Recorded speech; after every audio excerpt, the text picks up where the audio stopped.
Зошто ВМРО-ДПМНЕ ги прави овие правни прекршувања и сака постапката за импичмент да ја направи нелегална? Затоа што Ѓорги Иванов со сериозно кршење на законот за помилување помилува видни функционери на ВМРО-ДПМНЕ, почнувајќи од Груевски, Велјановски, Јанкуловска, Мијалков. И сега пратениците на ВМРО-ДПМНЕ се ставени во позиција со сериозно кршење на деловникот и законот да му возвратат зададените аболиции и да го помилуваат Иванов од одговорност.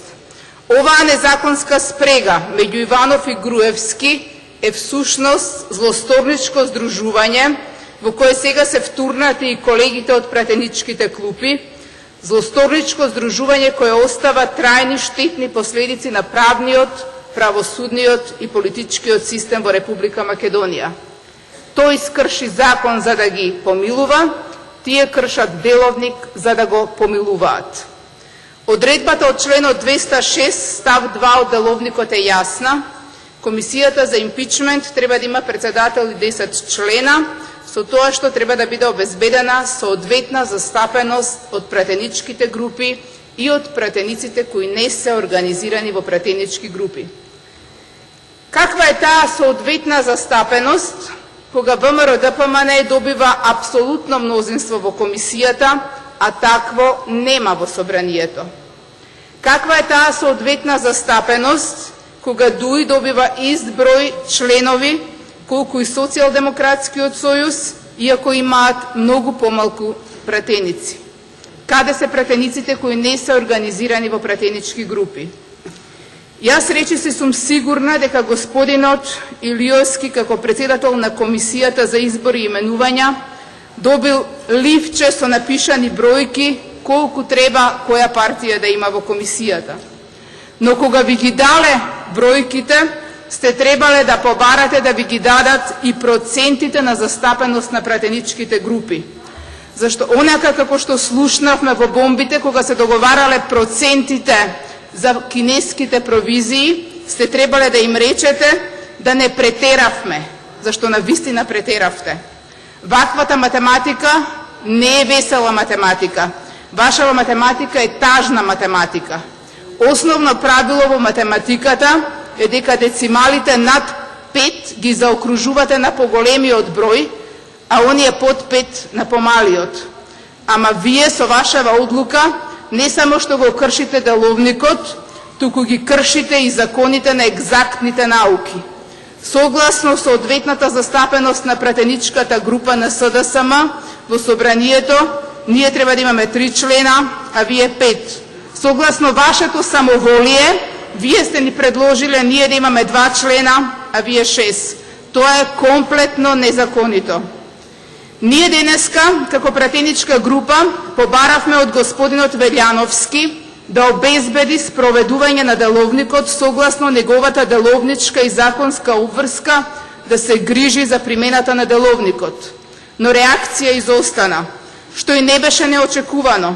Тоа е сосема очекувано од човек за кој што имаме писмен документ дека го прекршил Уставот, законот и деловникот. Всушност и тоа е на листата на аболицирани од господинот Иванов и треба да му возврати.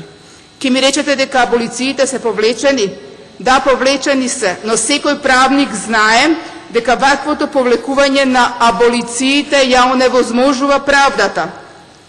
Ова е само една обична парада која што ќе го направи невозможно водењето на кривичните постапки за највисоките функционери, наредбодавците, во ситуација кога се амнестирани или аболицирани по ниските ешалони извршителите.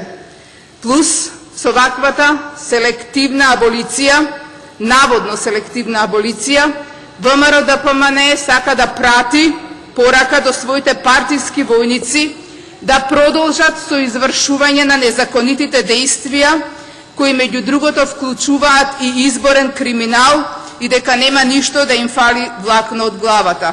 Тоа нема да помине и затоа ќе гледаме повеќе епизоди од филмот Пишманаџија или Пишманењето на Ѓорги Иванов, серијски филм кој почна пред неколку дена.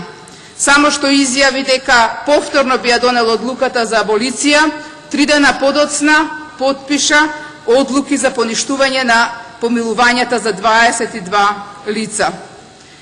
Тоа е хаосот кој што ВМРО ДПМН го предизвика во сите институции. Сите се посипуваат со пепел, почнувајќи од Уставниот суд, од господинот Велјановски, кој што не убедуваше дека не може да се свика собранието, сега господинот Иванов, од вас, колеги пратеници, кои што правевте опроштајни слики тука во собранието и со аплауси одевте денот кој што мислевте дека е последен ден од вашиот мандат. Сите овие постапки се голем срам за Македонија. Историјата документира, а светот ни се смее. Неуставни одлуки за распуштање на собрание, па глумите дека собранието е распуштено и нема назад, па се враќате, сето тоа е една голема брука. И сега, откако Груевски ве втурна во неуставното постапување, сега ве втурнува повторно во едно неделовничко постапување. Јас ви најавувам дека одлуката која што ќе ја донесете, без почитување на одредбите од деловникот, ние ќе ја обжалиме пред Управниот суд. Може би таму нема да се јави Груевски да им каже дека треба да го спроведат законот, но тоа ќе остане забележано во хрониките како пример на целосна срушеност на правната држава и обид целосно да се избегне принципот на одговорност.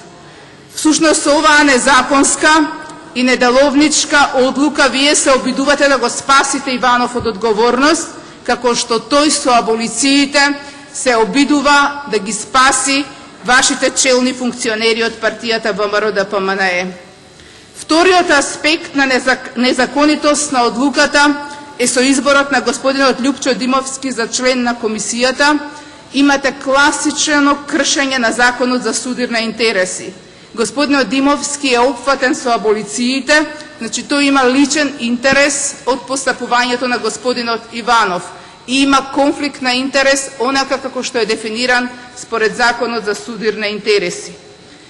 Но во целата оваа незаконитост околу составот на комисијата и импичментот на Иванов, симптоматично е однесувањето на ДУИ. Тие ја потпишаа иницијативата за импичмент, велат дека не го гласала Иванов, но секој кој малку повеќе се разбира од изборен инженеринг, знае дека ДУИ всушност многу придонесе Иванов да биде избран за председател. Сега ДУИ не искажува став околу соодветната представеност на пратеничките групи во комисијата, туку тоа го квалификува како судир меѓу ВМРО ДПМН и ДУИ. Не, колеги пратеници, не е ова судир на интереси на две партии. Ова е судир меѓу оние кои што го кршат деловникот и оние кои што сакаат да се спроведат одредбите од деловникот. И не зачудува дека ваквиот став на ДУИ, бидејќи тие всушност и сакаат да нема одговорност за господинот Иванов. Тоа свесно или несвесно го кажа нивниот потпарол Бујар Османи. Затоа ним им одговара ситуација во која ВМРО ДПМН ќе има мнозинство во комисијата, за да можат сами да ја завршат нечистата работа, а потоа ДУИ да продолжи да глуми дека сакале, ама не можеле да направат ништо. Епа, колеги од ДУИ, можете. Можете да гласате против незаконската одлука која што ја предлага оваа комисија и да побарате и да земете учество во формирање на комисија согласно со деловникот, со онаква процентуална застапеност како што е предвидена во тој деловник. Со секое поинакво однесување го потврдувате она што сите го знаат. Вие сте соучесници во се со ВМРО ДПМН. Ви благодарам.